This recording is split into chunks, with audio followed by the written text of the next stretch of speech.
তোমরা এখন শুনতে পাচ্ছ কিনা একটু বলো।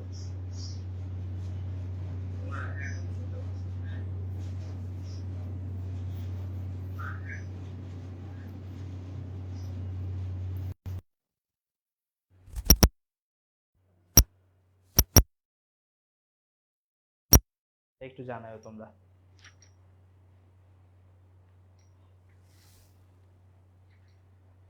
এখন সাউন্ডটা ক্লিয়ার আছে কিনা, একদম পুরোপুরি। এখন সাউন্ডটা ক্লিয়ার আছে কিনা, একদম পুরোপুরি।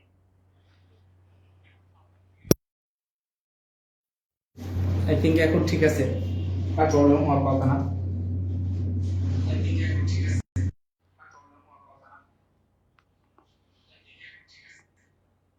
কিন্তু আমার কাছে মনে হচ্ছে সাউন্ডটা একটু ইকো করতেছে। হ্যাঁ, একটু ইকো হচ্ছে।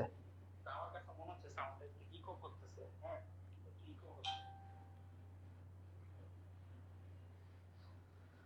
আচ্ছা, ওকে, ডান। হ্যাঁ, সরি ক্লাসের শুরুতে এরকম একটা বাধা পাওয়ার জন্য।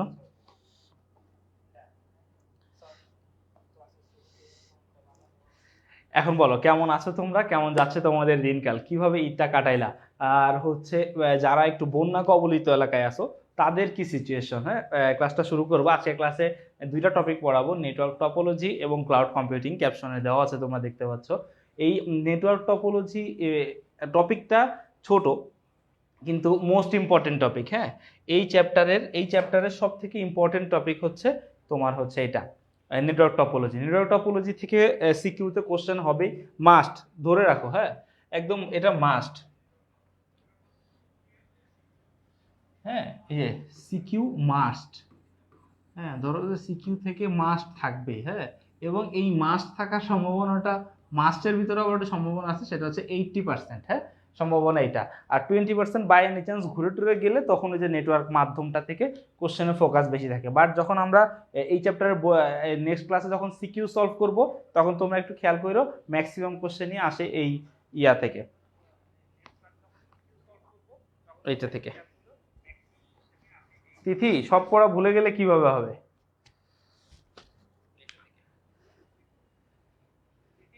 জিহাদ, আরে বেটা সালামি কিসের? আমি 1 টাকা সালামি পাইলাম না। না, রাইজা পারভিন এটি থেকে তুমি মোটেই দেরি করো নাই।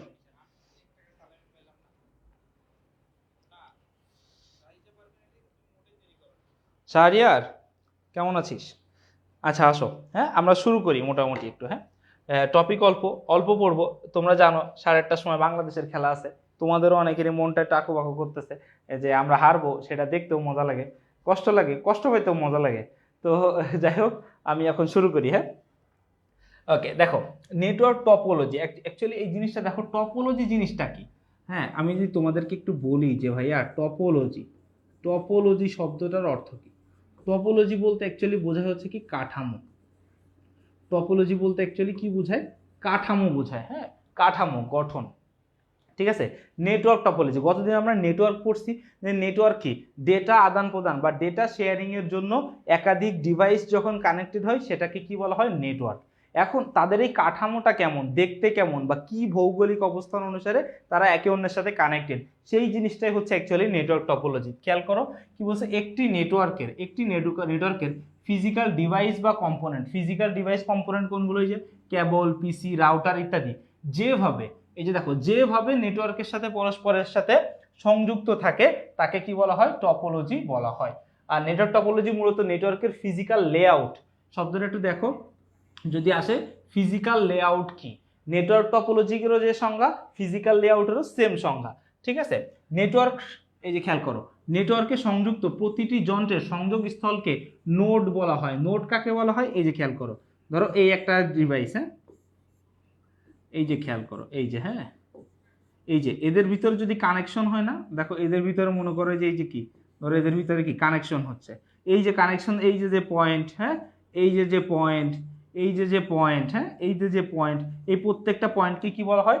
নোড বলা হয়। এক কথায় প্রত্যেকটা ডিভাইসকে নোড বলা হয়, কারণ প্রত্যেকটা ডিভাইসে একটা করে সংযোগস্থল তৈরি হয়, আর সংযোগস্থল তৈরি হলে সেটাকে কি বলবে? নোড বলবে।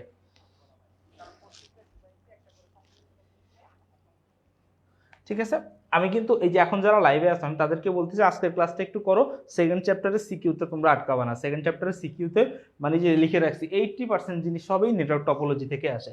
এখন দেখো এই টপোলজির প্রকারভেদটা একটু খেয়াল করো, ঠিক আছে? দেখো ওই কই গেল, আচ্ছা এই যে দেখো নেটওয়ার্ক টপোলজি মূলত 6 প্রকার। কয় প্রকার? নেটওয়ার্ক টপোলজি 6 প্রকার। হ্যাঁ, এর আগেও তোমরা হয়তো অনেক বইয়ে ক্লাস 8 এর বইয়ে তোমরা যখন ক্লাস 8 এর আইসিটি পড়ছিলা তখন হয়তো অনেকে পড়তে পারো 7 এ বা 8 এ, হ্যাঁ, এই নেটওয়ার্ক টপোলজি সম্পর্কে তখন তোমরা পড়বা নেটওয়ার্ক টপোলজি 5 প্রকার পড়ছিলা, কিন্তু এখানে 6 প্রকার। ঠিক আছে, দেখো নেটওয়ার্ক টপোলজি এগুলো তোমাদের শোনা শোনা লাগবে। কি কি দেখো, এই যে হচ্ছে bus topology, ring topology, star topology, এখানে কি tree topology, mesh topology, hybrid topology. হ্যাঁ, এই হচ্ছে 6টা টপোলজি। দেখো সবার ফার্স্টে কি বাস টপোলজি। এন্ড বাস টপোলজিটা কি? কারণ বাস টপোলজিটা বাসের মতো দেখতে। আমি তোমাদেরকে যদি একটু দেখাই, দেখো বাস টপোলজিটা ওর নামটা কেন বাস টপোলজি দেওয়া হয়েছে সেটা একটু দেখো।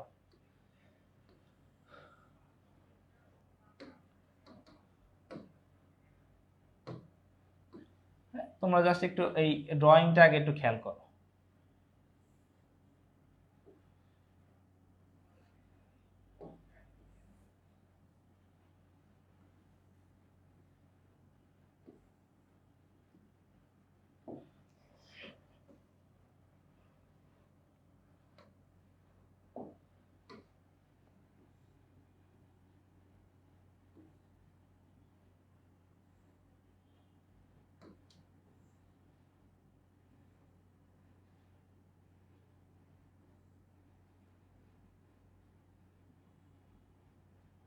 দেখো নর্মালি বাসের সিটগুলো কেমন হয়, দেখো আমরা যেটা জানি, হ্যাঁ, যে বাসের সিটগুলো কেমন হয়।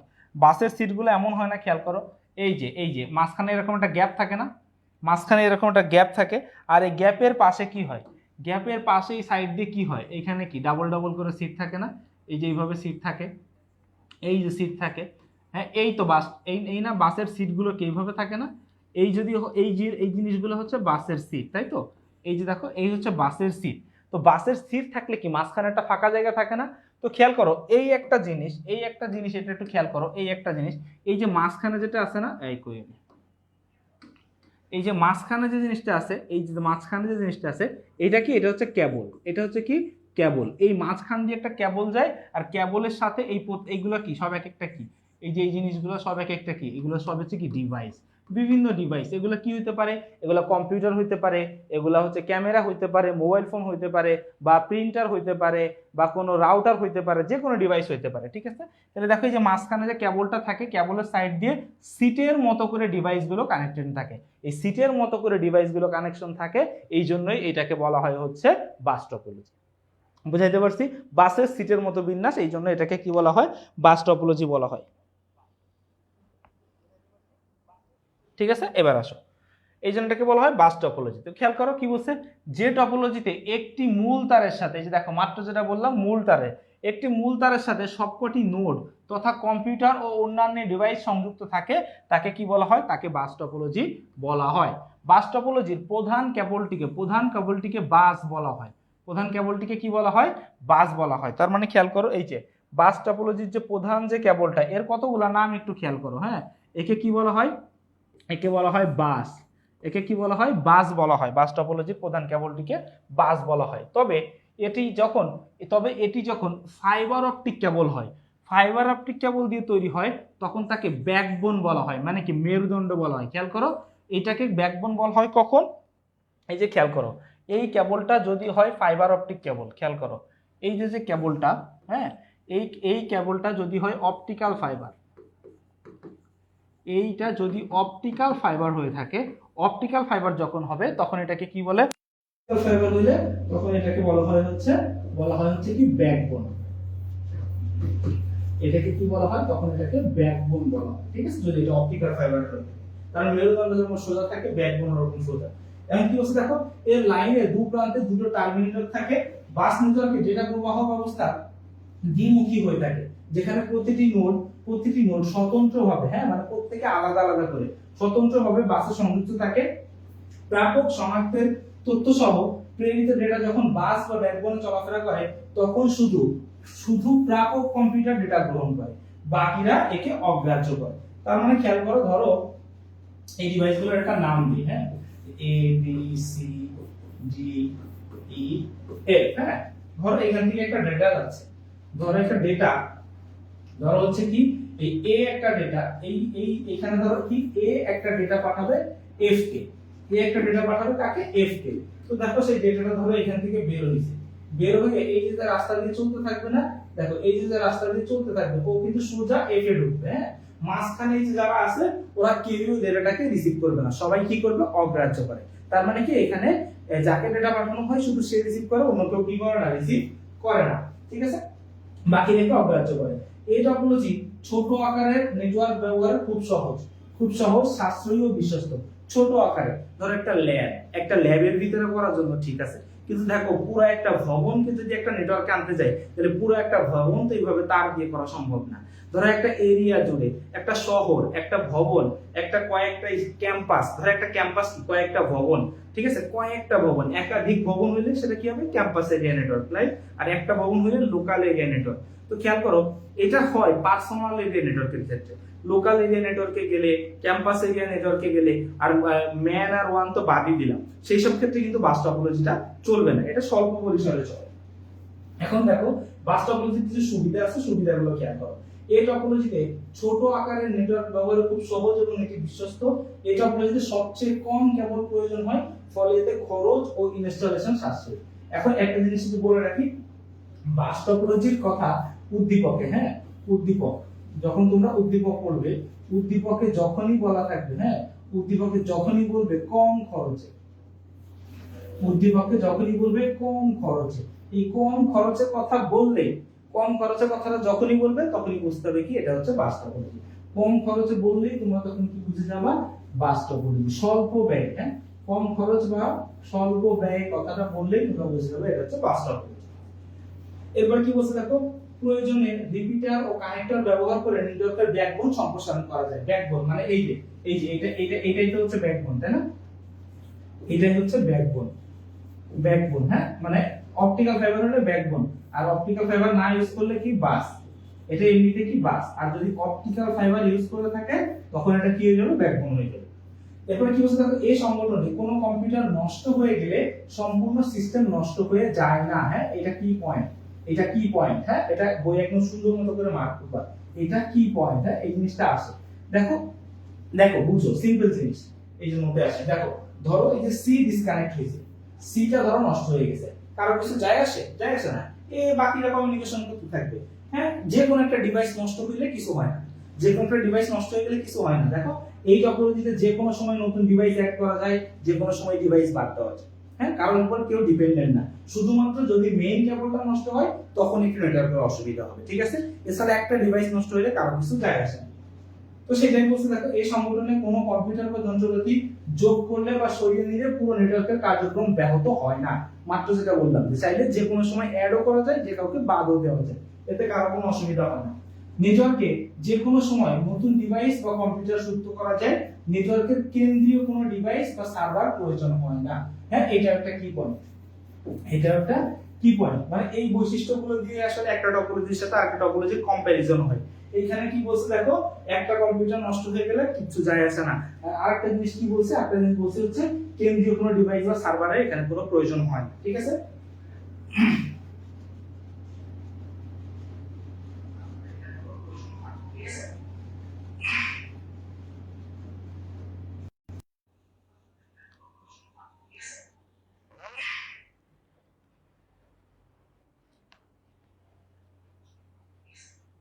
কি রে, সাউন্ডের আবার কি হইলো? এমন তো হওয়ার কথা না।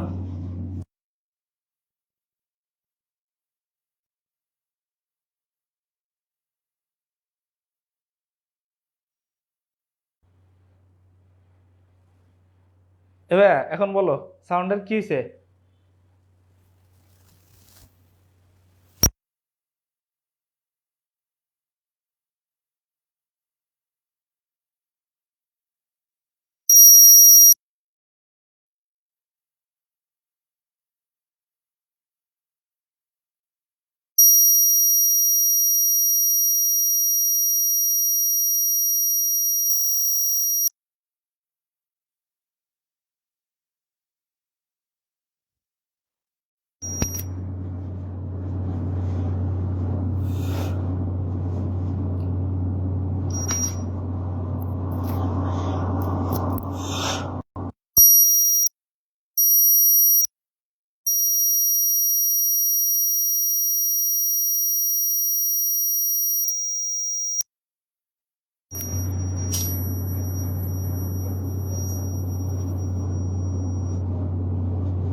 একটু ওয়েট, হ্যাঁ একটু ওয়েট, একটু ওয়েট, হ্যাঁ একটু ওয়েট, একটু ওয়েট, হ্যাঁ একটু ওয়েট, একটু ওয়েট, হ্যাঁ একটু ওয়েট। ভাই এখন একটু বললো তো, এখন কি আর পিপি সাউন্ডটা আছে?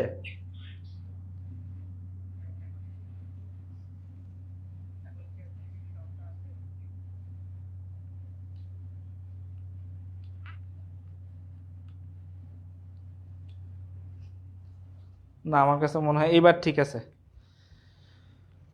সরি সরি সরি সরি, আসলে কেবল এই কেবলটা হচ্ছে একটু কাপঝাপ করতেছিল, ঝামেলা করতেছিল, সরি। হ্যাঁ, মাঝে মাঝে দরকার আছে, এটা হচ্ছে কানের ব্যায়াম। হ্যাঁ, এগুলো হচ্ছে তোমরা কিছু এইগুলাতে ভয় পাইলে হবে? বেটা, আমরা বাঙালি হচ্ছে, আমরা যুদ্ধ করছি। শোন, তোরা তো যখন ছোট ছিলি, মুক্তিযুদ্ধের সময় যখন আমরা একসাথে যুদ্ধ করছি, সাকিবও তখন ছোট ছিল, ও হচ্ছে খালি আমি যুদ্ধে যাওয়ার সময় কানতো পাঞ্জাবি ধরে, ভাইয়া আমি যাবো, ওরে তুই থাক, তুই ছোট মানুষ। হ্যাঁ, এখন দেখো এই যে বিষয়টা হচ্ছে কি, যুদ্ধে যখন ছিলাম তখন এই কানের পাশে কত বোম টোম ফুটছে, আর এই সাউন্ড, ওই সাউন্ডের কাছে এসব সাউন্ড কিছু না। দুরুপ দারুপ ঢুস ঢাস, হ্যাঁ মাঝে মাঝে রিমিক্সও চলছে, হ্যাঁ, কিন্তু বাজছে, কিন্তু এরই কিছুই না। তোরা এগুলো সহ্য করা শিখ, আবার যুদ্ধ লাগলে কি করবি? তখন তো তোদের থাকতে হবে মাঠে, তাই না? রাস্তান, সামান্য একটু দেরি হয়েছে, হ্যাঁ। ঠিক আছে, এগুলো এক্সারসাইজ, এগুলো এগুলো হচ্ছে জাস্ট প্র্যাকটিস, হ্যাঁ, প্র্যাকটিস। এবার আসো, খেয়াল করো। এবার দেখো বাস টপোলজির অসুবিধা কি ছিল। বাস টপোলজির অসুবিধা ছিল হচ্ছে নেটওয়ার্কে কম্পিউটারের সংখ্যা বেশি হলে ডেটা ট্রান্সমিশন বিঘ্নিত হয়। মানে দেখো, এই যে রিসিভারের সংখ্যা বেশি হয়ে গেলে তখন এটা একটু বাধাপ্রাপ্ত হয়, স্লো হয়ে যায়, ঠিক আছে, বাধাপ্রাপ্ত হয়, স্লো হয়ে যায়। এরপরে দেখো ডেটা ট্রান্সমিশনের গতি কম। ভাই, খরচ যার কম, গতি তো তার কম হবে। ঠিক আছে, গতি কম কেন? কারণ কি? খরচ কম। গতি কম কারণ কি? কারণ কি? খরচ কম। খরচ কম তো গতি তো কম হবেই। নেটওয়ার্কে সৃষ্ট সমস্যা নির্ণয় তুলনামূলকভাবে বেশ জটিল। মানে দেখো এইখানে কি, এখানে দেখো, ধরো একটা কম্পিউটার যদি নষ্ট হয়ে যায়, দেখো একটা কম্পিউটার নষ্ট হয়ে গেলে সহজে তো বোঝা যায় না, যে কারণ ওইটার ইফেক্ট তো কারোর উপরে পড়ে না, যার কারণে কোনো প্রবলেম তৈরি হইলেও খুঁজে বের করাটা একটু টাফ, যে অ্যাকচুয়ালি কোথায় প্রবলেম হচ্ছে।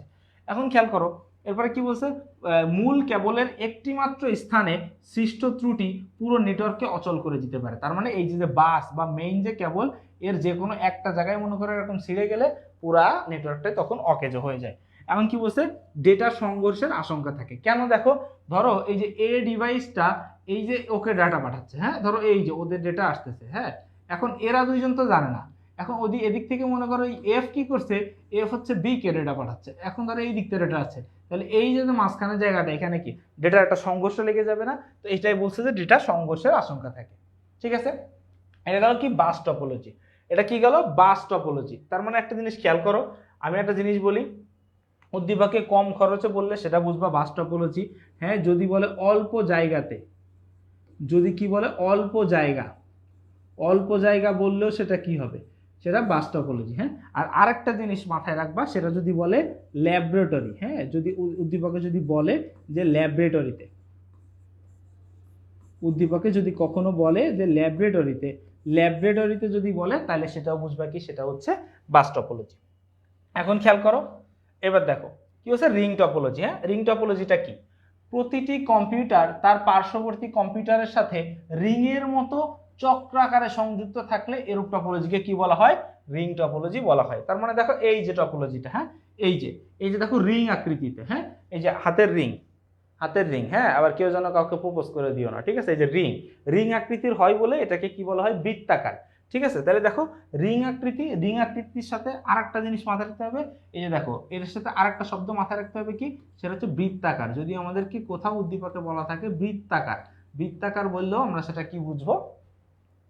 এই এটা, হ্যাঁ, রিং টপোলজি।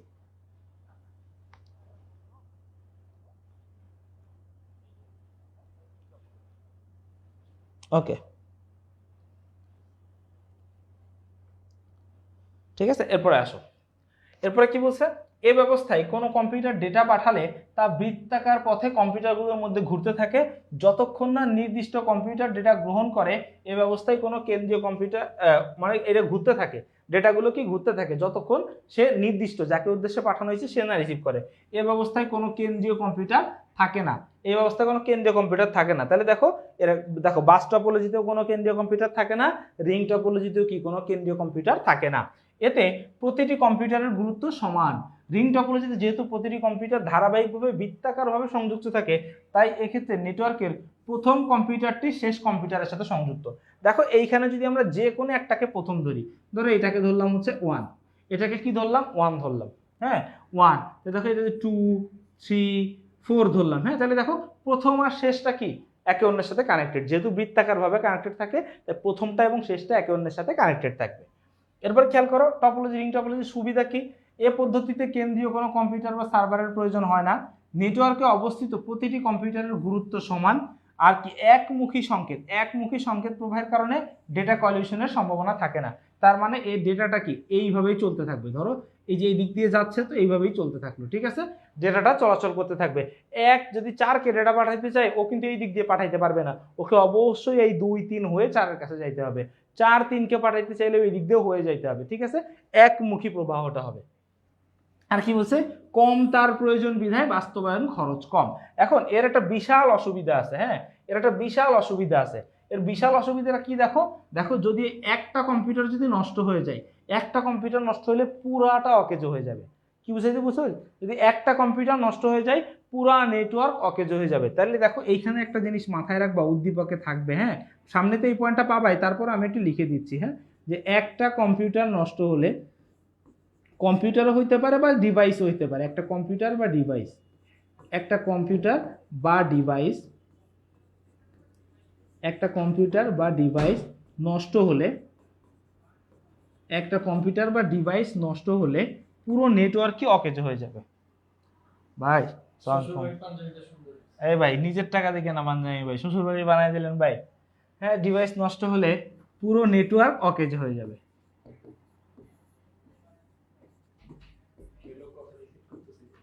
এই যে সাউন্ডটা আজকে প্রচুর সুরসুরি দিচ্ছে, এই জন্য আমি এই সাউন্ডটা এমনভাবে রাখছি যেন আমার কান পর্যন্ত আসে। ভাই আমার খাবার, হ্যাঁ হ্যাঁ কি ভাই আপনার না কইলাম আমার জন্য খাবার আনতে? ভাই কোরবানিতে ওয়েট বেড়ে যাচ্ছে, ডায়েট কন্ট্রোল করা উচিত আমাদের সবার।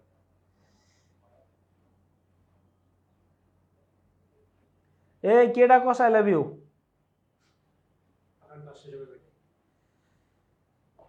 শোন এই তুই যে আমার আই লাভ ইউ কইছিস, পরে যদি আমার বউ তোরে গ্রুপের তো ব্যান করে দেয়, আমার কিন্তু কিছু করার নেই, ঠিক আছে?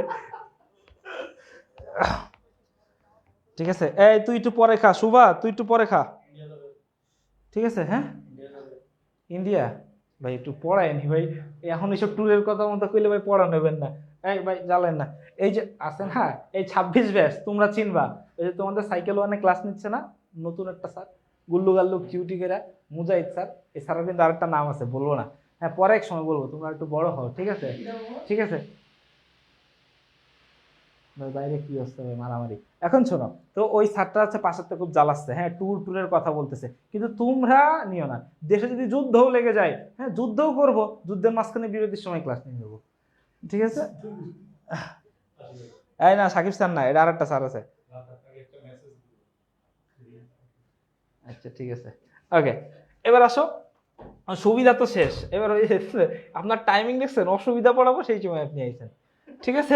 টাইমিং ওকে। দেখো কি বলছে, দেখো সিগন্যাল আদান প্রদানে অপেক্ষাকৃত ধীর গতিতে সম্পন্ন হয়, ঠিক আছে? আর কি বলছে দেখো নেটওয়ার্কের এই যে কোনো একটি কম্পিউটার সমস্যা আক্রান্ত হলে পুরো নেটওয়ার্ক অচল হয়ে পড়ে, হ্যাঁ এটার উপরে 3 স্টার মারো, এটার উপরে 3 স্টার মারো, এটা ইম্পর্টেন্ট। এরপরে কি বলছে, রিং টপোলজি নেটওয়ার্কের সমস্যা নিরূপণ বেশ জটিল, এখানে সমস্যা জটিল এবং নিয়ন্ত্রণের জন্য জটিল সফটওয়্যারের প্রয়োজন হয়, ঠিক আছে? তার মানে এটা ভালো হইলেও ক্যাচাল আছে।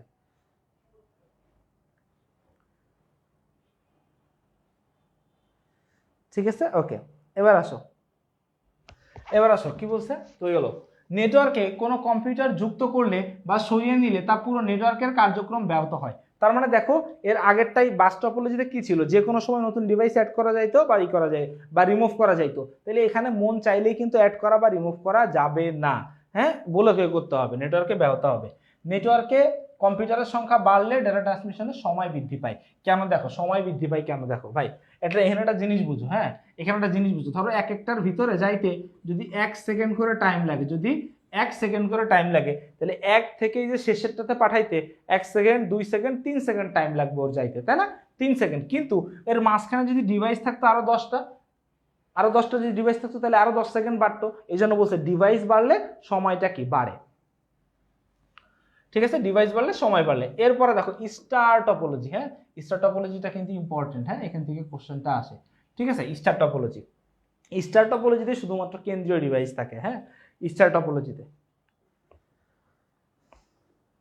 ঠিক আছে, এবার দেখো কি বলছে, দেখো যে টপোলজিতে একটি কেন্দ্রীয় নিয়ন্ত্রণকারী কম্পিউটার বা হোস্ট বা হাব বা সুইচ, হ্যাঁ এই জায়গাটা একটু খেয়াল রাখো। হ্যাঁ, উদ্দীপকে কখনোই যদি হাব বা সুইচের কথা বলে তখনই আমরা কি বুঝবো এটা কেন্দ্রীয় ডিভাইস।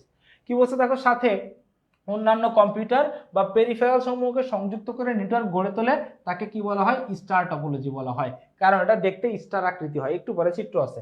এক্ষেত্রে সংযুক্ত নোডগুলো কেন্দ্রীয় কম্পিউটার বা হাব বা সুইচের মাধ্যমে তথ্য আদান প্রদান করে থাকে।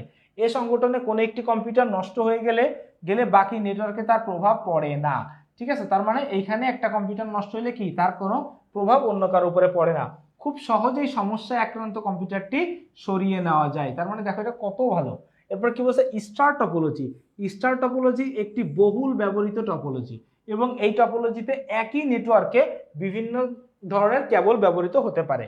তবে এই টপোলজিতে টুইস্টেড পেয়ার কেবল ব্যবহারের আধিক্য দেখা যায়, সবচেয়ে বেশি ব্যবহৃত হয়। হ্যাঁ, এই যে দেখো স্টার টপোলজি। হ্যাঁ, এই যে হচ্ছে স্টার টপোলজি। এই যে মাঝখানে যেটা থাকবে, হ্যাঁ এইটা হচ্ছে কি, এইটা হচ্ছে তোমার কেন্দ্রীয় ডিভাইস। মাঝখানে যেটা থাকবে এটা হচ্ছে কি কেন্দ্রীয় ডিভাইস। এই কেন্দ্রীয় ডিভাইসের ঘিরে চারপাশে সবাই তারার মতো ছড়িয়ে থাকে, এই জন্য এটাকে কি বলা হয়, কেন্দ্রীয় ডিভাইস বলা হয়। কি বলছে দেখো, নেটওয়ার্কে কোনো প্রকার প্রতিবন্ধকতা সৃষ্টি না করেই স্টারে নতুন কম্পিউটার যুক্ত করা সম্ভব। তার মানে এখানে এনি টাইম নতুন ডিভাইস অ্যাড করা যায়। কি বলছে দেখো, কেন্দ্রীয়ভাবে ব্যবস্থাপনার জন্য নেটওয়ার্কের সমস্যা নিরূপণ সহজ। ইন্টেলিজেন্ট হাব, খেয়াল করো, ইন্টেলিজেন্ট হাব ব্যবহার করলে তার সাহায্যে নেটওয়ার্কের কর্মকাণ্ড তথা ওয়ার্কলোড মনিটরিং করা যায়। তার মানে হাবের ভিতরে ওই যে আমি কিন্তু যে গত ক্লাসে তোমাদেরকে পড়াইছিলাম রাউটার, হাব, সুইচ, তখন কিন্তু তোমাদেরকে এটা বুঝাইছিলাম যে ইন্টেলিজেন্ট কাকে বলে। হ্যাঁ, যেটা হচ্ছে নির্দিষ্ট করে ডেটা পাঠাইতে পারে, ঠিক আছে, ডেটা ট্রাফিক রোধ করতে পারে, ডেটা মনিটর করতে পারে, তাকে ইন্টেলিজেন্ট ডিভাইস বলা হয়। হ্যাঁ, তো ইন্টেলিজেন্ট হাব ইউজ করলে এটা মনিটর করা যায়। এখন কি বলছে দেখো, এই সংগঠনে কোনো একটি কম্পিউটার নষ্ট হয়ে গেলে নেটওয়ার্কে কোনো প্রভাব পড়ে না, খুব সহজেই সমস্যা আক্রান্ত কম্পিউটারটি সরিয়ে নেওয়া যায়। আগেও পড়লাম। একই নেটওয়ার্কে বিভিন্ন ধরনের কেবল ব্যবহার করা যায়, অপেক্ষাকৃত দ্রুত গতিতে ডেটা ট্রান্সমিশন ঘটে। তাহলে দেখো এখনো পর্যন্ত কিন্তু সব দিক থেকে এটাকে ভালো পাচ্ছি। কম্পিউটারের সংখ্যা বৃদ্ধি পেলেও ডেটা ট্রান্সমিশনের গতি স্বাভাবিক থাকে, কারণ দেখো এইখানে কম্পিউটার তুমি যতগুলাই পাঠাও না কেন কেন্দ্রীয় ডিভাইস তো আছে, তো কেন্দ্রীয় ডিভাইস তো সবাইকে সমান সার্ভিস দিবে। ঠিক আছে, তো এখানে গতি স্বাভাবিক থাকে। ডেটা নিরাপত্তা বাস রিং টপোলজিতে তুলনায় বেশি। তার মানে দেখো যদি উদ্দীপকে কোথাও সিকিউরিটির কথা বলে, হ্যাঁ সিকিউরিটির কথা বলে, তাহলে কিন্তু সিকিউরিটি বেশি। এখন আরেকটা জিনিস একটু তোমাদেরকে একটু মনে করাই দেয়। হ্যাঁ, দেখো ধরো এই একটা স্টার টপোলজি,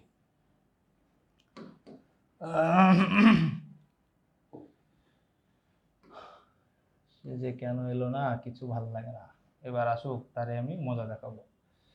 ঠিক আছে, ধরো এই হচ্ছে একটা কি টপোলজি, স্টার টপোলজি। এখন তোমাদের কাছে আমার একটা প্রশ্ন আছে। ঠিক আছে ভাইরা আমার, তোমাদের কাছে আমার একটা প্রশ্ন আছে। সেই প্রশ্নটা হচ্ছে, তোমাদের কাছে আমার একটা প্রশ্ন আছে। প্রশ্নটা আছে, তোমরা আমার এখানে বলো যে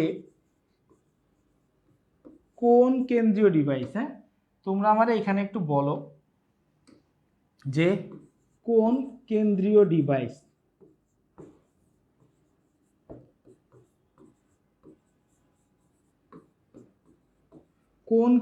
ডিভাইস ব্যবহার করলে ব্যবহার করলে বেশি নিরাপত্তা হবে।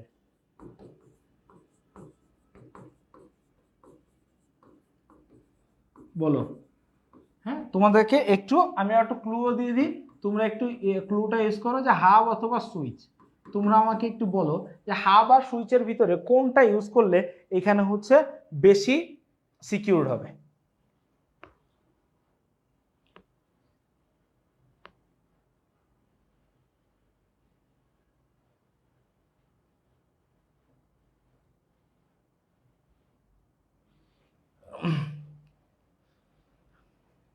তোমরা একটু বলো হাব আর সুইচের মধ্যে।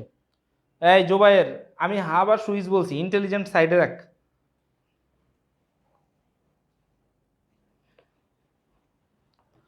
Obviously switch, obviously switch. কারণ কি দেখো, কারণ কি দেখো, এটা সঠিক অ্যান্সার কি হবে, এটা সঠিক অ্যান্সার কি হবে, সঠিক অ্যান্সার হবে হচ্ছে সুইচ।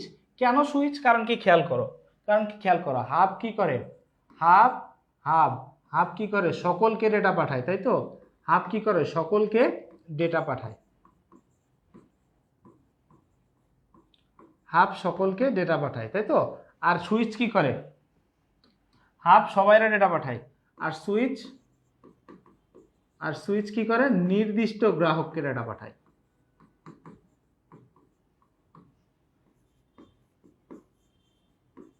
সুইচ কি করে, নির্দিষ্ট গ্রাহককে ডেটা পাঠায়, ডেটা পাঠায়। হ্যাঁ, এই হচ্ছে এদের মধ্যে পার্থক্য। তাহলে দেখো, যদি কখনো স্টার টপোলজির কথা আসে এবং উদ্দীপকে এই কথাটা আসে যে নিরাপত্তা বেশি হবে কখন, তোমরা নির্দ্বিধায় বলে দিবা কি, সুইচের কথা হইলে। হ্যাঁ,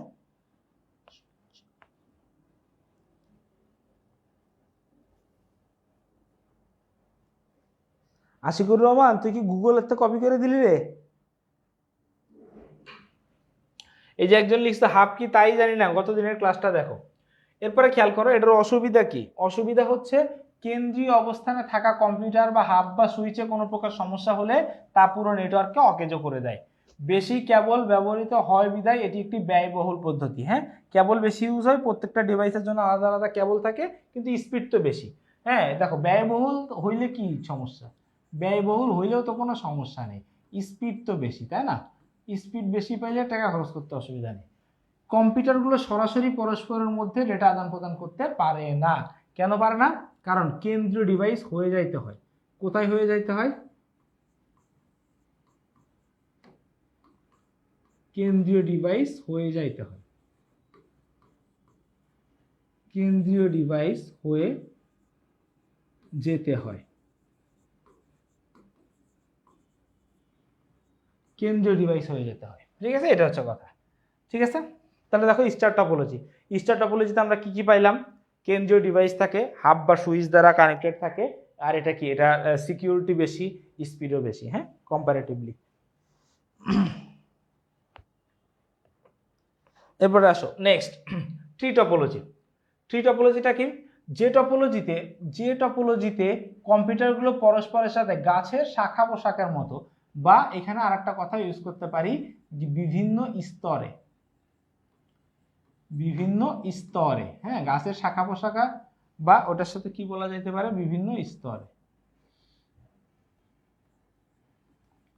বিভিন্ন স্তরে, বিভিন্ন স্তরে বিন্যস্ত থাকে, তাকে ট্রি টপোলজি বলা হয়। কারণ দেখো, গাছ কি, গাছের আগে, গাছের সবার আগে কি বেরোয়, শিকড়, তাই তো? মূল, কাণ্ড, শাখা প্রশাখা, এভাবে যায় না? তো এই ট্রি টপোলজিটাও দেখো, ট্রি টপোলজিটা হচ্ছে এইভাবে যে বিভিন্ন ধাপে ধাপে আসে। ঠিক আছে, ট্রি টপোলজিটা এখন কি বলছে দেখো, ট্রি টপোলজি প্রকৃতপক্ষে স্টার টপোলজিরই একটি সম্প্রসারিত রূপ। এই টপোলজিতে এক বা একাধিক স্তরের কম্পিউটার হোস্ট কম্পিউটারের সাথে যুক্ত থাকে। অর্থাৎ প্রথম স্তরের কম্পিউটারগুলো দ্বিতীয় স্তরের কম্পিউটারগুলোর হোস্ট হয়, একইভাবে দ্বিতীয় স্তরের কম্পিউটারগুলো তৃতীয় স্তরের কম্পিউটারগুলোর হোস্ট হয়। সোজা করে বোঝাই, খেয়াল করো, এ যখন হোস্ট তখন এর বাচ্চা কয়টা, এই যে দুইটা। হ্যাঁ, এই যে দুইটা। আবার দেখো, এও তো হোস্ট, এ কখন হোস্ট হবে, এ হোস্ট হচ্ছে এই দুইজনের জন্য, তাই না? এ হোস্ট হচ্ছে এই দুইজনের জন্য। আবার এও তো হোস্ট হচ্ছে, তাই না? এ হোস্ট হচ্ছে কার জন্য, এই যে এই দুইজন, আর এই যে মাঝখানে একজন, তিনজনের জন্য। আবার দেখো, এই যে তৃতীয় স্তরে আছে, এ তো প্রথম স্তর, দ্বিতীয় স্তর, তৃতীয় স্তর, ও হোস্ট, এ হোস্ট কার জন্য, এই যে এই দুইজনের জন্য ও হোস্ট। বুঝাইতে পারছি? তার মানে এই যে দেখো এখানে হোস্ট কম্পিউটার কয়টা আছে, এই টোটাল হোস্ট কম্পিউটার আছে 1টা 2টা 3টা 4টা। তার মানে দেখো যার যার বাচ্চা আছে, যার যার কি বাচ্চা আছে, খেয়াল করো। হ্যাঁ, যদি আমরা বুঝাই, যদি আমরা সিরিয়াল নাম্বার দেই, এটাকে ধরো দিলাম 1 2 3, হ্যাঁ, এই যে 4 5 6 7 8 9 10, হ্যাঁ। তাহলে দেখো এইখানে এই যে যাদের বাচ্চা আছে তাদেরকে কি বলা হয়, প্যারেন্ট ডিভাইস। তাদেরকে কি বলা হয়, প্যারেন্ট ডিভাইস। এই যে খেয়াল করো এখানে একটু আমরা লিখি, হ্যাঁ খেয়াল করো এখানে একটু আমরা লিখি, এখানে আমরা একটু লিখি, যখন প্যারেন্ট 1, ধরো এখানে আমরা লিখলাম প্যারেন্ট 1, প্যারেন্ট 1 যখন প্যারেন্ট 1 এর চাইল্ড কে খেয়াল করো, প্যারেন্ট 1 এর চাইল্ড হচ্ছে 2 3, হ্যাঁ, তাহলে এই চাইল্ডকে আমরা সি দিয়ে লিখলাম, হ্যাঁ, ওর চাইল্ড কে, ওর চাইল্ড হচ্ছে 2 আর 3। আবার খেয়াল করো প্যারেন্টকে পি দিয়ে লিখলাম, যখন প্যারেন্ট 2 এর চাইল্ড কে, প্যারেন্ট 2 এর চাইল্ড হচ্ছে দেখো 4 5, প্যারেন্ট 2 এর চাইল্ড কে 4 5, তাই না? আবার দেখো 3টাও তো প্যারেন্ট হয়েছে, তাই না? এই যে প্যারেন্ট 3, এই যে দেখো 3 যখন প্যারেন্ট তখন ওর চাইল্ড কে 6 7 আর 10, তখন ওর চাইল্ড কে, ওর চাইল্ড হচ্ছে 6 7 আর 10 নং, ওর 3টা চাইল্ড। আবার খেয়াল করো এই যে 4 নম্বরটা তো এক সময় প্যারেন্ট হয়েছে, তাহলে 4 নম্বরটা যখন প্যারেন্ট হয়েছে তখন ওর চাইল্ড কে, ওর চাইল্ড তখন ছিল হচ্ছে 8 আর 9, 8 আর 9, ঠিক আছে? এই হচ্ছে প্যারেন্ট চাইল্ড। এবার খেয়াল করো এই যে প্যারেন্ট 1 এর আবার গ্র্যান্ড চাইল্ডও আছে, প্যারেন্ট 1 এর কি আছে, গ্র্যান্ড চাইল্ডও আছে। গ্র্যান্ড চাইল্ডকে দেখো, প্যারেন্ট 1 এর গ্র্যান্ড চাইল্ড কে, প্যারেন্ট 1 এর চাইল্ড হচ্ছে 2 আর 3, তাহলে 2 আর 3 এর যত বাচ্চা আছে, তাহলে দেখো এই 2 আর 3 প্যারেন্ট 1 এর চাইল্ড কে 2 আর 3, তাহলে 2 আর 3 এর যত বাচ্চা আছে সবই হবে ওর গ্র্যান্ড চাইল্ড। তাহলে দেখো ওর গ্র্যান্ড চাইল্ড কে, ওর গ্র্যান্ড চাইল্ড হচ্ছে 4 5 6 7 10, 6 7 10, এইগুলো সবই হচ্ছে কি ওর তোমার কি গ্র্যান্ড চাইল্ড। আবার এদের গ্র্যান্ড প্যারেন্ট হচ্ছে ও। বুঝাইতে পারছি ঘটনা? আবার খেয়াল করো, আবার দেখো এই যে 2 এরও গ্র্যান্ড চাইল্ড আছে, 2 এরও হচ্ছে গ্র্যান্ড চাইল্ড আছে। 2 এর গ্র্যান্ড চাইল্ড কে দেখো, 2 এর বাচ্চা ছিল 4 আর 5, এখন 5 এর কোনো বাচ্চা কাচ্চা হয় নাই, 4 এর হয়েছে 2টা 8 9, তাইলে এই প্যারেন্ট 2 এর গ্র্যান্ড চাইল্ড হচ্ছে 8 আর 9। এই সম্পর্কগুলো বুঝছো তোমরা, নাতিপুতির সম্পর্ক?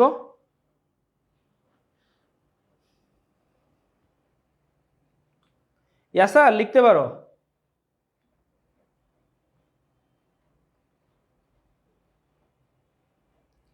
রিমি আপু পড়ালেখা করতে হবে, রিমি আপু পড়ালেখা করতে হবে, আপাতত আগে একটু পড়াটা দেখো, হ্যাঁ শেষ হয়ে গেলে তারপরে খেলা দেখো। এই আশা চাপ নিস না, হয়ে যাবে। হ্যাঁ এবার আসো, যেটা পড়তেছিলাম, হ্যাঁ এই টপোলজির সুবিধা কি কি? সুবিধা হচ্ছে অফিস ব্যবস্থাপনার কাজে, কোথায়, অফিস ব্যবস্থাপনার কাজে এই নেটওয়ার্ক খুবই উপযোগী। খেয়াল করো একটা জিনিস মাথায় রাখবা, উদ্দীপকে যদি কোথাও কখনো বলে বড় প্রতিষ্ঠান, উদ্দীপকে যদি কোথাও কখনো বলে কি বড় প্রতিষ্ঠান, তাইলে কি হবে সেটা ট্রি টপোলজি। শাখা প্রশাখায় সৃষ্টির মাধ্যমে ট্রি টপোলজি নেটওয়ার্ক সম্প্রসারণ হয়, বড় প্রতিষ্ঠান। বা যদি বলে বিভিন্ন স্তর, বড় প্রতিষ্ঠান, অথবা যদি বলে কি বিভিন্ন স্তরে বিন্যস্ত, বিভিন্ন স্তরে বিন্যস্ত, তাহলে সেটা কি হবে, হবে। এখন দেখো নতুন কোনো নোড সংযোগ বা বাদ দিলে নেটওয়ার্কের স্বাভাবিক কাজকর্মের কোনো অসুবিধা হয় না, কারণ নতুন নোড অ্যাড হইলে তো নিচে দিয়ে অ্যাড হয়, মাঝখানাতে অ্যাড হইতে পারবে না, নিচে দিয়ে অ্যাড হইলে উপরের ওদের কিছু যায় আসে না। এরপর কি বলছে, বড় ধরনের নেটওয়ার্ক তৈরিতে এটি বেশি সুবিধা অসুবিধা, এই যেটা বললাম বড় প্রতিষ্ঠান, হ্যাঁ বড় ধরনের, এটা হচ্ছে মূল ইস্যু। ডেটা নিরাপত্তা সবচেয়ে বেশি, তাহলে দেখো সবচেয়ে সিকিউরড, সব থেকে সিকিউরড, হ্যাঁ সিকিউরিটির কথা বললে সবার উপরে হচ্ছে কে, সবার উপরে ট্রি, তারপরে হচ্ছে স্টার, হ্যাঁ সিকিউরিটির পরে স্টার। ওকে, এবার দেখো এর অসুবিধা কি কি? অন্যান্য টপোলজির তুলনায় এটি জটিল প্রকৃতির এবং বাস্তবায়ন ব্যয় অপেক্ষাকৃত বেশি, কারণ অনেক কেবল লাগে, অনেক প্যাচাইল লাগে। রুট বা সার্ভার কম্পিউটারের ত্রুটি দেখা দিলে ট্রি নেটওয়ার্কটি অচল হয়ে পড়ে। তার মানে দেখো এই নিচের দিকের কেউ নষ্ট হলে কিছু হবে না, শুধু হোস্ট কম্পিউটার। দেখো এই 4 যদি নষ্ট হয়, 4 নষ্ট হলে 8 9 এর কি কোনো দোষ? 8 9 এর দোষ না, কিন্তু 4 নষ্ট হলে ওই দুটো এমনিই বাদ হয়ে যাবে। দেখো 2 যদি নষ্ট হয় তাহলে 4 5 8 9 সবাই নষ্ট হয়ে যাবে। 3 যদি নষ্ট হয় 6 7 10 তিনজন নষ্ট হয়ে যাবে। হ্যাঁ, মানে হোস্ট কম্পিউটার নষ্ট হয়ে গেলে সব শেষ। আর সব শেষ মানে ওই হোস্টের চাইল্ডগুলো শেষ। আর যদি যে মূল, হ্যাঁ, মেইন হোস্ট যেটা, ওইটা যদি নষ্ট হয় তখন যে পুরো নেটওয়ার্কটা অকেজো হয়ে যাবে। এরপরে কি বলছে, অন্তর্বর্তী কম্পিউটারগুলো অচল হলে নেটওয়ার্কের অংশ বিশেষ অচল হয়ে পড়ে। ঠিক আছে, অন্তর্বর্তী। এবার দেখো এই গেল হচ্ছে এটা। এরপর আসো মেশ টপোলজি। হ্যাঁ, মেশ টপোলজি, তাহলে ট্রিও গেল। এরপর আসো মেশ টপোলজি কি? যদি কোনো নেটওয়ার্কে ডিভাইস বা পিসি সমূহ একে অপরের সাথে সরাসরি যুক্ত থাকে তাহলে তাকে কি বলা হয়? মেশ টপোলজি বলা হয়। হ্যাঁ, মানে কি প্রত্যেকের সাথে কানেক্টেড থাকলে মেশ টপোলজি বলা হয়। ঠিক আছে, এতে ডেটা কমিউনিকেশনে অনেক বেশি নিশ্চয়তা অনেক বেশি থাকে। নেটওয়ার্কের সমস্যা খুব সহজে সমাধান করা যায়। রিং টপোলজিতে প্রতিটি কম্পিউটারের সাথে অতিরিক্ত নোড দিয়ে সংযুক্ত করলেই তা মেশ টপোলজিতে রূপান্তরিত হবে। এই লাইনটা ইম্পর্টেন্ট, খেয়াল করো। এই যে রিং টপোলজিতে প্রতিটি কম্পিউটারের সাথে সংযুক্ত করলেই তা কি হয়ে যাবে? মেশ টপোলজি হয়ে যাবে। যেরকম একটা জিনিস খেয়াল করো, হ্যাঁ, এই জিনিসটা খেয়াল করো। হ্যাঁ, এটার থেকে কিন্তু উদ্দীপক আছে। দেখো, ধরো এই একটা রিং টপোলজি আঁকি আমরা। হ্যাঁ,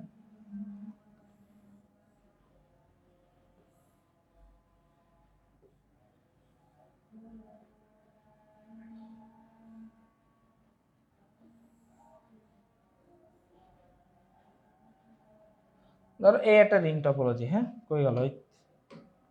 ধরো এই একটা রিং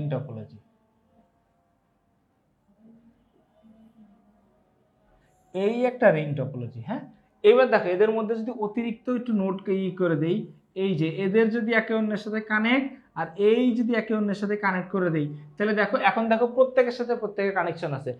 এর সাথে এর আছে, এর সাথে এর আছে, এর সাথে এর আছে, এরও দেখো বাকি তিনজনের সাথে আছে। প্রত্যেকের সাথে প্রত্যেকের কানেক্টেড আছে। প্রত্যেকের সাথে প্রত্যেকটির কানেক্টেড হইলেই সেটা কি হয়ে যাবে? মেশ টপোলজি হয়ে যাবে। ঠিক আছে, এটা মেশ টপোলজি হয়ে গেল। আবার দেখো আরেকটা মেশ টপোলজি চিত্র আঁকি। এই চিত্রটা আমার অনেক পছন্দের, কই গেল?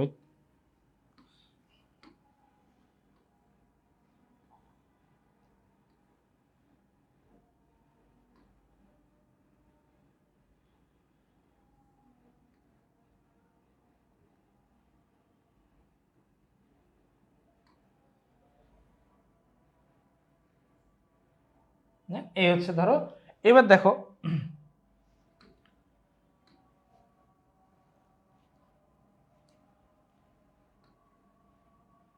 এই যে দেখো, ধরো এদের প্রত্যেকের সাথে প্রত্যেকের কানেকশন। হ্যাঁ, এই 1 2 3 4 5 6 7 8 9 10। হ্যাঁ, তাহলে দেখো এখানে কয়টি কেবল? 10টা কেবল। কয়টা কেবল? 10টি কেবল। 10টি কেবল। ডিভাইস কয়টা? 5টি ডিভাইস। 5টি ডিভাইস। 5টি ডিভাইস। হ্যাঁ, 5টি ডিভাইস। তাহলে দেখো এই 5টা ডিভাইসে কানেক্ট করতে আমাদের কয়টা কেবল লাগছে? 10টা কেবল লাগছে। ঠিক আছে, কয়টা কেবল লাগছে? 10টা কেবল।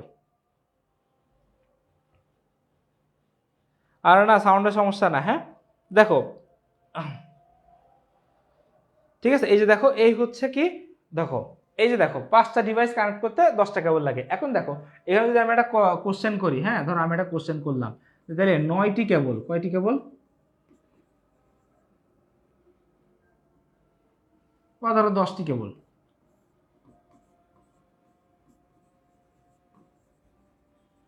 10টি কেবল, সরি 10টি কেবল বলতেছি, 10টি ডিভাইস। 10টি ডিভাইস যুক্ত করতে কয়টি কেবল লাগবে? 10টি ডিভাইস যুক্ত করতে কতটি কেবল প্রয়োজন? হ্যাঁ, এখন আজান দিচ্ছে, আমি একটু চুপ থাকবো, তোমরা অ্যান্সারটা লেখো দেখি।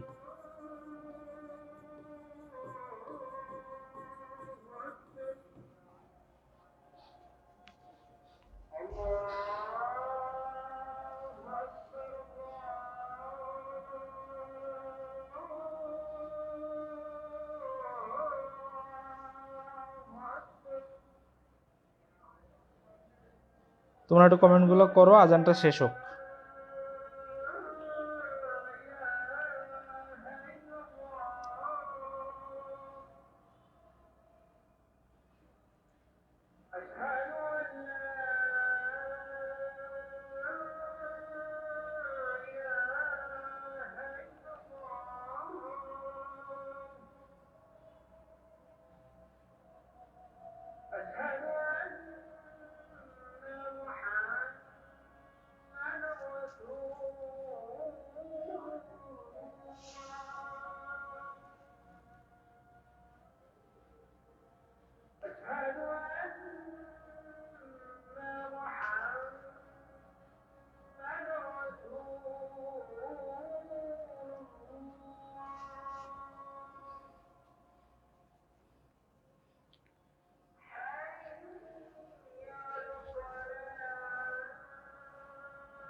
এ দেখো বুঝছো, সূত্র হচ্ছে n into n minus one by two, আর এর n হচ্ছে ডিভাইস সংখ্যা। দেখো এখানে হচ্ছে অভিষেক, তেরাং আর নয়ন, এরা তিনজন হচ্ছে সঠিক অ্যান্সার দিছে আর কি। হ্যাঁ, আনিশাও দিছে সঠিক অ্যান্সার। ঠিক আছে, এখানে দেখো ডিভাইস কয়টা, ডিভাইস হচ্ছে 10টা। তাহলে কি হবে 10 ইন্টু n মাইনাস ওয়ান, 9, এই যে 9, ওমা কই হলি 9 ডিভাইডেড বাই কত হবে 2, তাহলে 9×90, এই 9×90 ডিভাইডেড বাই 2, এটা ইকুয়াল কত 45। খেয়াল করে যে আগেরটা নিয়ে যদি কারো কোনো কনফিউশন থাকে, এটাও খেয়াল করো। হ্যাঁ, এই যে 5 ইন্টু কত 5টা ডিভাইস, 5 into n minus one, 4 divided by 2 equal কি 20 ডিভাইডেড বাই 2 ইকুয়াল কত 10টা। ঠিক আছে, এই হচ্ছে অ্যান্সার।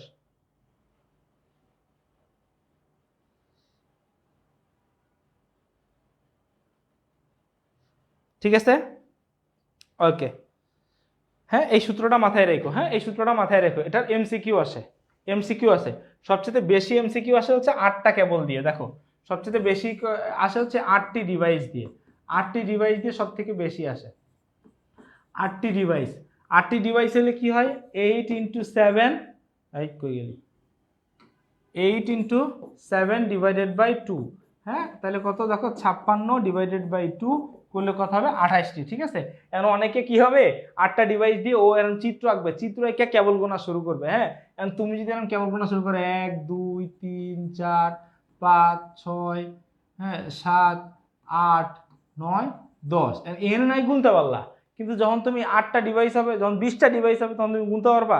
হ্যাঁ, তখন কিন্তু গুনতে পারবা না। ঠিক আছে, এবার আসো, ওকে এবার আসো, নেক্সট আসো কি বলছে দেখো, নেটওয়ার্কভুক্ত কম্পিউটারগুলোর মধ্যে পারস্পরিক সংযোগকে পয়েন্ট টু পয়েন্ট বা পিয়ার টু পিয়ার লিঙ্কও বলা হয়। তার মানে দেখো এই নেটওয়ার্কে কম্পিউটারগুলোর ভিতরে যে সংযোগ হয় তাকে পয়েন্ট টু পয়েন্ট বা পিয়ার টু পিয়ার লিঙ্কও বলা হয়। হ্যাঁ, একে সম্পূর্ণরূপে আন্তঃসংযুক্ত বা কমপ্লিটলি ইন্টারকানেক্টেড টপোলজিও বলা হয়ে থাকে। এই টপোলজিতে n সংখ্যক নোডের জন্য n-1টি সংযোগের প্রয়োজন হয়, ফলে নেটওয়ার্কে মোট তারের সংখ্যা হবে n × n-1 ডিভাইডেড বাই 2। দেখো মাথায় রেখো এই দুইটা জিনিস কিন্তু মাথায় রেখো, হ্যাঁ। সংযোগ খেয়াল করো, একটু মাথায় রেখো, কই লিখবো আমি, হ্যাঁ একটু মাথায় রেখো। সংযোগ লাগে হচ্ছে n-1টি, সংযোগ লাগে n-1টি। আর কেবল, সংযোগ আর কেবলের ভিতর কিন্তু পার্থক্য আছে। সংযোগ আর কেবল কি হবে? কেবল হচ্ছে n-1 ডিভাইডেড বাই 2। সংযোগ কি দেখো, সংযোগ হচ্ছে 4টা ডিভাইসের ভিতর 3টা কানেকশন থাকবে, ঠিক আছে। এই হচ্ছে কথা। সংযোগ সবসময় এক একটা কম হবে প্রতিটি নোডের জন্য। সংযোগ হচ্ছে প্রতিটি নোডের জন্য। দেখো খেয়াল করো এখানে কত, 1 2 3 4টা ডিভাইস না। এখন দেখো 1 নাম্বার ডিভাইসে কানেকশন আছে কয়টা, 1টা 2টা 3টা। এই দেখো এখানেও কয়টা, 1টা 2টা 3টা, এখানেও কয়টা, 1টা 2টা 3টা। তার মানে প্রত্যেকটা ডিভাইসের জন্য n-1টি সংযোগ লাগবে, আর মোট কেবল লাগবে n-1 ডিভাইডেড বাই 2টি, ঠিক আছে। এরপরে আসো কি বলছে, এই মেশ টপোলজি দুই ধরনের হয়ে থাকে। কয় ধরনের? দুই ধরনের। একটা হচ্ছে কি পূর্ণ, আর একটা হচ্ছে আংশিক, ইম্পর্টেন্ট নতরা। তারপরে দেখো প্রতিটি নোড নেটওয়ার্কের অন্যান্য সকল নোডের সাথে সরাসরি সংযুক্ত থাকে। আর আংশিক মেশ কোনটা? এখানে প্রতিটি নোড অন্যান্য সকল নোডের সাথে সংযুক্ত না থেকে নির্দিষ্ট নোড সমূহের সাথে সংযুক্ত থাকতে পারে, ঠিক আছে। এখানে দেখো এই যে দেখো এই ম্যাথটা আমি মাত্র করে দিলাম, হ্যাঁ মাত্র করে দিলাম। আসো মেশ টপোলজির সুবিধা কি কি? নেটওয়ার্কে খুব বড় ধরনের সমস্যা সৃষ্টি হয় না, কম্পিউটারের সংখ্যা বৃদ্ধি পেলেও ডেটা ট্রান্সমিশনের গতি হ্রাস পায় না, কারণ প্রত্যেকের সাথে প্রত্যেকে কানেক্টেড। দেখো প্রত্যেকে ইন্ডিভিজুয়ালি কানেক্টেড, তাই ডিভাইস বাড়লেও ওর কিছু যায় আসে না। এরপরে কি বলছে, নেটওয়ার্কস্থ যে কোনো কম্পিউটার নষ্ট হলেও বিকল্প পথে সকল কম্পিউটারে ডেটা আদান প্রদান অব্যাহত থাকে। এতে ডেটা কমিউনিকেশনে অনেক বেশি নিশ্চয়তা থাকে। নেটওয়ার্কের সমস্যা খুব সহজে সমাধান করা যায়, অন্যান্য সব টপোলজির তুলনায় ডেটা ট্রান্সমিশন দ্রুত গতিতে হয়ে থাকে। মেশ টপোলজির অসুবিধা কোথায়? এ টপোলজিতে নেটওয়ার্ক ইনস্টলেশন ও কনফিগারেশন বেশ জটিল। নেটওয়ার্কে অতিরিক্ত লিঙ্ক স্থাপন করতে হয়, বিধায়তে খরচ বেড়ে যায়। হাইব্রিড দেখো, হাইব্রিড হচ্ছে এর আগে যে দেখো এর আগে কয়টা টপোলজি বললাম? 5টার মধ্যে এই কই গেল, এই যে বাংলা ইংলিশ ঢুকাইছি, খেয়াল করো কি দেখো 5টার মধ্যে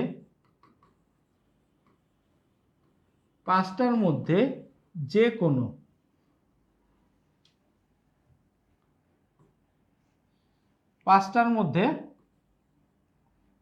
একাধিক, যে কোনো 2টি বা তার বেশি, মানে অ্যাটলিস্ট 2টি, যে কোনো 2টি বা তার বেশি, হ্যাঁ মানে মিনিমাম কয়টা? মিনিমাম হচ্ছে 2টা, এর বেশি যতগুলা খুশি হোক বা তার বেশি। কি খেয়াল করো, বাস, স্টার, রিং ও মেশ ইত্যাদি টপোলজির সমন্বয়ে গঠিত নেটওয়ার্ক টপোলজিকে কি বলা হয়? হাইব্রিড। মিনিমাম 2টা, মানে হাইব্রিড মানে কি? মিশ্রণ। হাইব্রিড মানে কি? মিশ্রণ। যদি 2টা মিশে যায় তখন সেটা কি হয়ে যাবে? হাইব্রিড হয়ে যাবে, ঠিক আছে। আর সর্বোচ্চ 5টা হতে পারে। এখন খেয়াল করো উদাহরণস্বরূপ আচ্ছা ইন্টারনেট এদের গেল, এটা তোমরা একটু পড়ো, হ্যাঁ। এই যে দেখো এটা কি একটা বাস, এই কি একটা বাস, এটা কি একটা রিং, বাসের পরে কি রিং, এটা কি? এটা একটা স্টার, হ্যাঁ দেখো 3টা একসাথে কানেক্টেড হয়ে গেছে, তাহলে এটা কি? এটা একটা হাইব্রিড। কি বলছে দেখো, এই টপোলজিতে ব্যবহারের সুবিধা, এই টপোলজিতে প্রয়োজন অনুযায়ী হাব বা সুইচ ব্যবহার করে নেটওয়ার্ক বৃদ্ধি করার সুযোগ রয়েছে। কোনো সমস্যা দেখা দিলে তা সহজেই নির্ণয় করা সম্ভব হয়। কোনো এক অংশ নষ্ট হয়ে গেলে সম্পূর্ণ নেটওয়ার্ক নষ্ট না হয়ে অংশ বিশেষ নষ্ট হয়। এই নেটওয়ার্কের ট্রাবল শুটিং সহজতর। এর অসুবিধা কি কি? এই টপোলজিতে ব্যবহৃত হাবসমূহে সর্বদা সচল রাখতে হয়, হাবসমূহকে সর্বদা সচল রাখতে হয়, তা না হলে তো একটা ডিসকানেক্ট হয়ে যাবে। টপোলজির সংখ্যা বেশি হওয়ার কারণে এর রক্ষণাবেক্ষণ খরচ বেশি এবং প্রক্রিয়াও জটিল। এই টপোলজির ইনস্টলেশন এবং কনফিগারেশন বেশ জটিল, কারণ যেহেতু একাধিক টপোলজির ভিতরে মিশ্রণ ঘটাইতে হবে, তো ইনস্টলেশনটা একটু টাফ, ঠিক আছে। কম্পারেটিভলি ইনস্টলেশনটা কি একটু টাফ বেশি।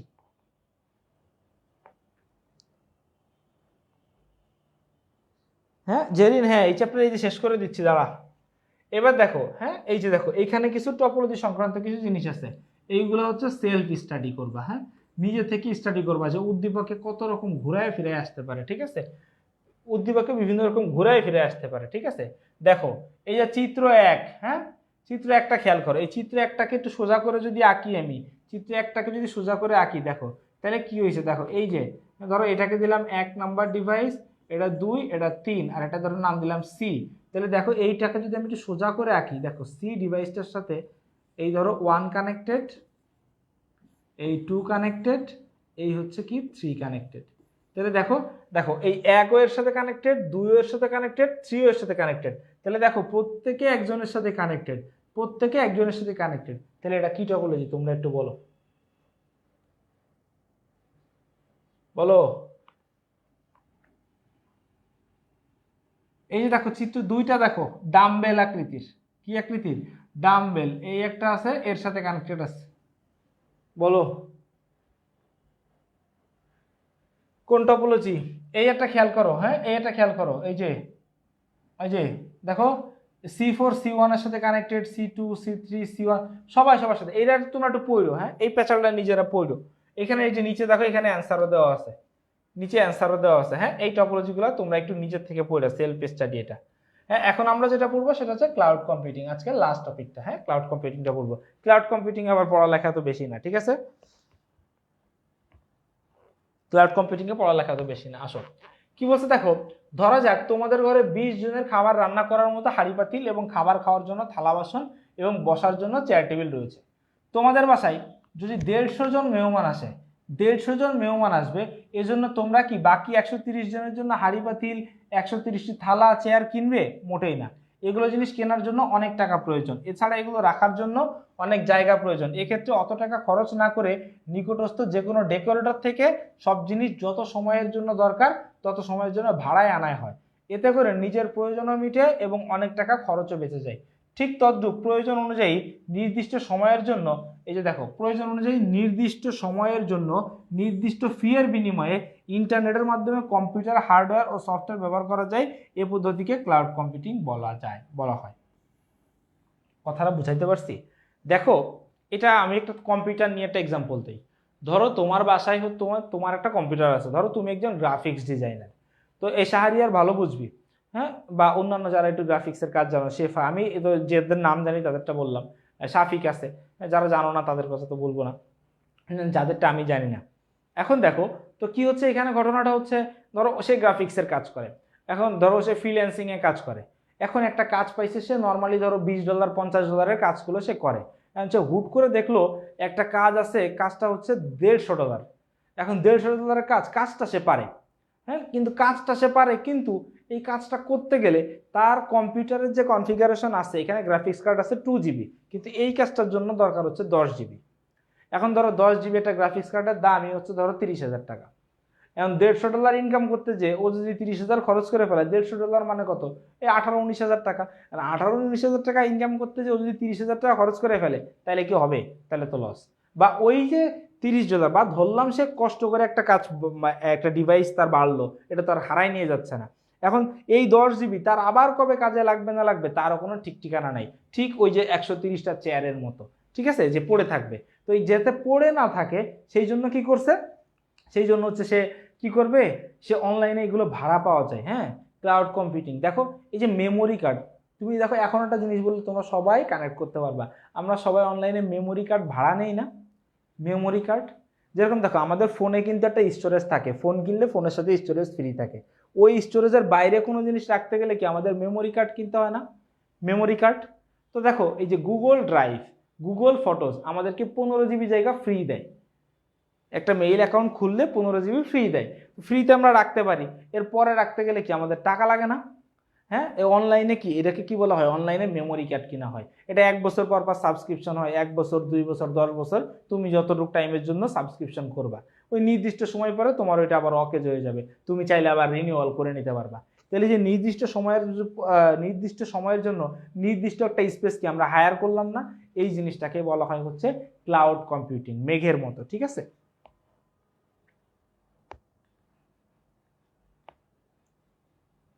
ঠিক আছে, এবার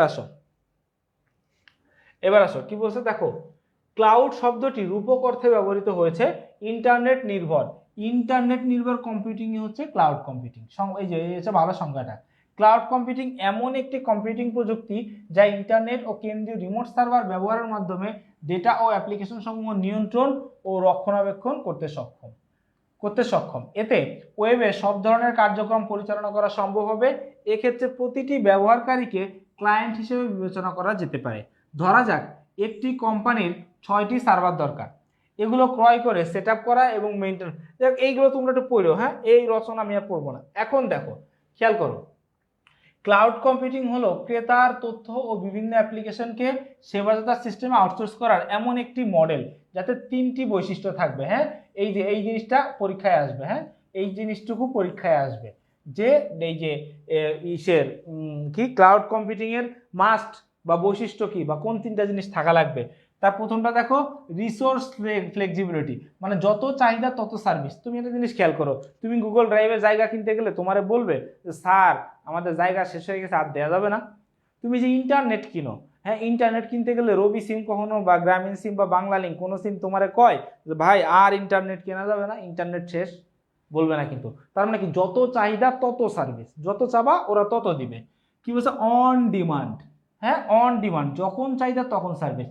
এখন দেখো, ধরো আমার শ্বশুর বাড়িতে লোক আসতেছে, আমি তোমার কাছে আমের অর্ডার দিলাম, আমার শ্বশুর বাড়িতে লোক আসবে সোমবার আর তুমি আম পাঠাইলা বৃহস্পতিবার, তাহলে কি কাজ হবে? হবে না।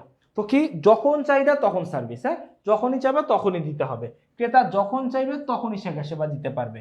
এরপরে দেখো, পে অ্যাজ ইউ গো, যখন ব্যবহার তখন মূল্য শোধ, মানে আগের থেকে টাকা দেওয়ার কিছু নাই, ক্রেতাকে আগে থেকে কোনো সার্ভিস রিজার্ভ করতে হবে না, ক্রেতা যা ব্যবহার করবে তার জন্যই কেবল পয়সা দিতে হবে। ঠিক আছে, এই 3টা জিনিস হচ্ছে মূল জিনিস। এবার দেখো, তাহলে এক বাক্যে বলা যায় কম্পিউটার ও ডেটা স্টোরেজ সহজে ক্রেতার সুবিধা মতো, চাহিদা মতো এবং ব্যবহার অনুযায়ী ভাড়া দেওয়ার সিস্টেমই হলো ক্লাউড কম্পিউটিং, যদিও এটা সংজ্ঞা না। হ্যাঁ, এই যে দেখো, ক্লাউড কম্পিউটিং এর ইতিহাসটা একটু পড়লো তোমরা। হ্যাঁ, এই যে 1960 সালে জন ম্যাকার্থি ক্লাউড কম্পিউটিং সম্পর্কে মতামত দেন, তবে প্রকৃতপক্ষে এই ধারণা ভিত্তি লাভ করেছে 1990 সালের দিকে। 90-এর দশকের শেষে বড় বড় কোম্পানি ইন্টারনেট ব্যবসায়ের আশায় বিশাল বিনিয়োগ করে ডেটা সেন্টার আর নেটওয়ার্ক করে। 2000 সাল নাগাদ হঠাৎ করে পুরো ব্যবসাটাই ধসে যায়, ফলে অনেকে দেউলিয়া হয়ে পড়ে। তাদের ডেটা সেন্টারের মাত্র 5%-এর মতো ব্যবহৃত হচ্ছিল এবং বাকিটা সময় সিস্টেম অলস হয়ে বসে থাকতো। ইন্টারনেটের মাধ্যমে ঘন্টা হিসেবে ভাড়া দিয়ে অলস বসে থাকা কম্পিউটারগুলোকে কাজে লাগানোর বুদ্ধি থেকেই শুরু হয় ক্লাউড কম্পিউটিং যুগের। মানে কি দেখো, এই যে অকেজো জিনিস 5% ইউজ হইতো, বাকিটা পড়ে থাকতো। শুরুতে ওরা বানাইছিল বড় বড় জিনিস, মানে যে বাকি সময় ধরে পড়ে থাকতো, তখন এই টাইমটা আরেকজনের ভাড়া দিত, এটাকে এই থেকেই ক্লাউড কম্পিউটিং এর মাথায় আসছে। 2005 সাল থেকে amazon.com elastic compute cloud EC2, হ্যাঁ, EC2 এর ফুল মিনিং কি, ইলাস্টিক কম্পিউট ক্লাউড, শুরু করে। এরপর আর পেছনে তাকাতে হয়নি ক্লাউড কম্পিউটিংকে। IBM, মাইক্রোসফট, গুগল থেকে শুরু করে প্রচুর কোম্পানি এখন ক্লাউড কম্পিউটিং নিয়ে আসে। দেখো, ক্লাউড কম্পিউটিং এর একটু প্রকারভেদ আছে, খেয়াল করো, 3 ভাগে ভাগ করা যায় ক্লাউড কম্পিউটিং, 3 প্রকার: public cloud, private cloud, hybrid cloud. এগুলো একবার পড়লেই তোমরা বুঝবা। হ্যাঁ, এই যে ক্লাউডের মডেলও কি 3 ভাগ, মডেলও কি, দেখো ক্লাউডের বৈশিষ্ট্যও 3 প্রকার, ক্লাউড কম্পিউটিংকে ভাগ করা যায় 3 ভাগে, ক্লাউড এর মডেলও 3 প্রকার, যা আছে সব কি 3 প্রকারের উপর দিয়ে যাইতেছে। ঠিক আছে, এই জিনিসটা তোমরা একটু পড়ো, কই গেল এই বড় হ, ক্লাউড কম্পিউটিং এর সুবিধাগুলো একটু পড়ো। হ্যাঁ, এই জিনিসটা আসে। তার মানে খেয়াল করো, উদ্দীপকে যখনই এরকম কোনো কথা বলবে যে চাহিদা মতোই সেবা পায়, বা জনাব করিম একটা ইন্টারনেট ভিত্তিক একটা সেবা নেয়, সে যতটুকু ব্যবহার করে ততটুকুর জন্য তাকে পে করতে হয়। হ্যাঁ, অনলাইন ভিত্তিক সেবা নাই, অনলাইনে টাকার বিনিময়ে সেবা নাই, অর্থের বিনিময়ে সেবা নাই, এরকম কোনো কথা বললেই সেটা কি হবে, ক্লাউড কম্পিউটিং হবে। ঠিক আছে, এই জিনিসটা কিন্তু মাথায় রাখতে হবে। অনলাইনে এমন কথা বললেই সেটা কি হবে, ক্লাউড কম্পিউটিং হবে।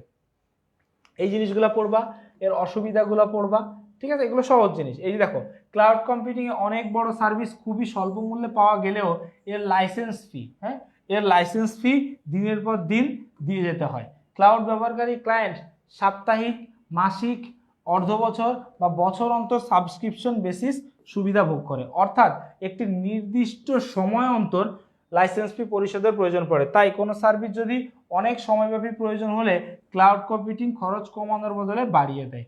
তাই ব্যবহারকারী তার প্রতিষ্ঠানের এবং কাজের উপর ভিত্তি করে ক্লাউড কম্পিউটিং বা স্থানীয় কম্পিউটিং ব্যবস্থার সিদ্ধান্ত নিয়ে থাকে। মানে বুঝাইতে পারছি, ধরো তোমার লং টাইমের জন্য একটা জায়গা দরকার, তখন তুমি আর এটা কিনে নেওয়াই ভালো। না কিনে তুমি যদি এই সেবা ভিত্তিক নিতে থাকো, তাহলে দেখবা যে তোমার কিনলে যে টাকা খরচ হচ্ছে তার থেকে বেশি টাকা তোমার ভাড়ায় চলে গেছে। তাহলে দেখো, এই চ্যাপ্টারের দি এন্ড। হ্যাঁ, এই চ্যাপ্টারের দি এন্ড। The end. হ্যাঁ, নেক্সট ক্লাসে সিকিউ সলভ করব। কি করব? সিকিউ সলভ করব। নেক্সট ক্লাসে সিকিউ সলভ করব আর তোমাদেরকে কি করব? প্র্যাকটিস শিট দিয়ে দিব। সিকিউ সলভ করব আর কি করব? প্র্যাকটিস শিট দিয়ে দিব। হ্যাঁ, নেক্সট ক্লাসে প্র্যাকটিস শিট দিয়ে দিলে কেল্লা ফতে। ঠিক আছে,